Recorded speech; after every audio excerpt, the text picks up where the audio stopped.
இங்க வாம்மா. ரூம்ல ஏ காய்ஸ், இன்னைக்கு சிந்து தைலம் வச்சு பைரவி எபிசோட்ல என்ன நடந்துச்சுன்னு பார்க்கலாமா?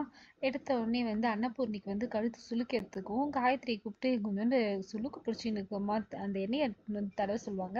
அப்போ பார்த்து பைரவி வந்து என்ன தச்சுன்னு சொன்னோடனே இது மாதிரி சுளுக்கு பிடிச்சிச்சுமா, ரொம்ப கழுத்து வலிக்குது. இருங்க அத்தை, என்கிட்ட ஒரு ஸ்ப்ரே இருக்கு, நான் எடுத்து வந்து தேய்ச்சி விட்றேன், உடனே சரியாயிடுன்னு சொல்லிட்டு ஸ்ப்ரே எடுத்து வந்து தேய்ச்சி விடுவா.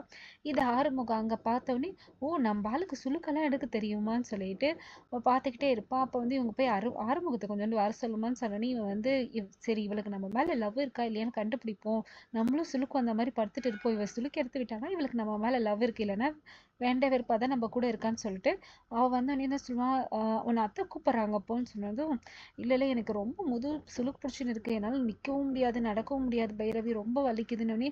சரி முன்னாடி சொல்லியிருக்கலாம்ல, சிவாவை வேணா கூப்பிடுவானோடனே, இல்லை இல்லை அவன் ஹாஸ்பிட்டல் போயிருப்பான், நீயும் ஹாஸ்பிட்டல் போய் பார்த்துட்டு வாப்போன்னு சொல்லுவான்.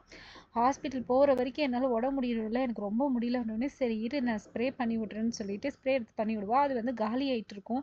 சரி இரு வேறு ஸ்ப்ரே இருக்குது, நான் கீழே போய் எடுத்துகிட்டு வரேன்னு சொல்லிட்டு போவான். அப்போ பார்த்து இவனுக்கு கரெக்டாக ஒரு கால் வந்துட்டு வயல்வெளிக்கு வர சொல்லும்போது, என்னது வயல்வெளிக்கா, நான் இன்னைக்கு எங்கேயும் வரமாட்டேன்னு சொல்லிட்டு இவன் பாட்டு என் பொண்டாட்டி எனக்கு மசாஜ் பண்ண போகிறான்னு ஜாலியாக டான்ஸ் பண்ணிட்டு இருப்பான். அதை பைரவி வந்து விண்டோவில் பார்த்துட்டு, ஓ என்கிட்ட போய் சொல்லிட்டு ஜாலியாக டான்ஸ் ஆடினு இருக்கு உனக்கு இருக்கு வரேன்னு சொல்லிட்டு பூரி கட்டி எடுத்துன்னு வந்து நல்லா உதன்னு பயங்கரமாக அடிச்சிருவா.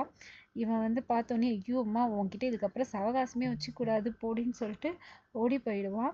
இங்கே வந்து சிந்து வந்து உடம்பு முடியாமல் வந்து படுப்பா. கரெக்டாக மகா வந்துட்டு என்னை போலீஸில் மாட்டி விட்டு போலீஸ்காரங்கிட்ட என்னை அடி வாங்க விட்டு நீ ஜாலியாக படுத்துட்டு இருக்கியா, என்னைக்கா இருந்தாலும் ஒரு நாள் வந்து அன்னபூர்ணிக்கு தெரியதான் போகுது, நீ போய் சொல்லி கல்யாணம் பண்ணணும், அன்னைக்கு இருக்குடி உனக்கு, அது வரைக்கும் நீ என் பையன் இருக்கிற பக்கமே வரக்கூடாது, நீ இந்த ரூம் பக்கம் வரவே கூடாது, நீ போ, இதுக்கப்புறம் இந்த ரூமில் நான் தான் இருப்பேன்னு சொல்லிட்டு தள்ளி விட்டுருவாங்க. இதை யாருக்கிட்டையும் சொல்லவும் கூடாது சொல்லுவாங்க.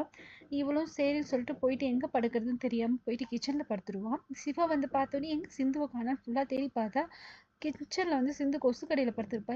சிந்து நீ ஏன் இங்கே படுத்துட்டு இருக்க, அவனை யார் இங்கே படுக்க சொன்னது, அம்மாவை திட்டினாங்களா ஒன்று, இல்லை இல்லை டாக்டர் நான் தான் அத்தி அங்கே தங்க சொன்னேன்னு சொல்லிட்டு போய் சொல்லிடுவா.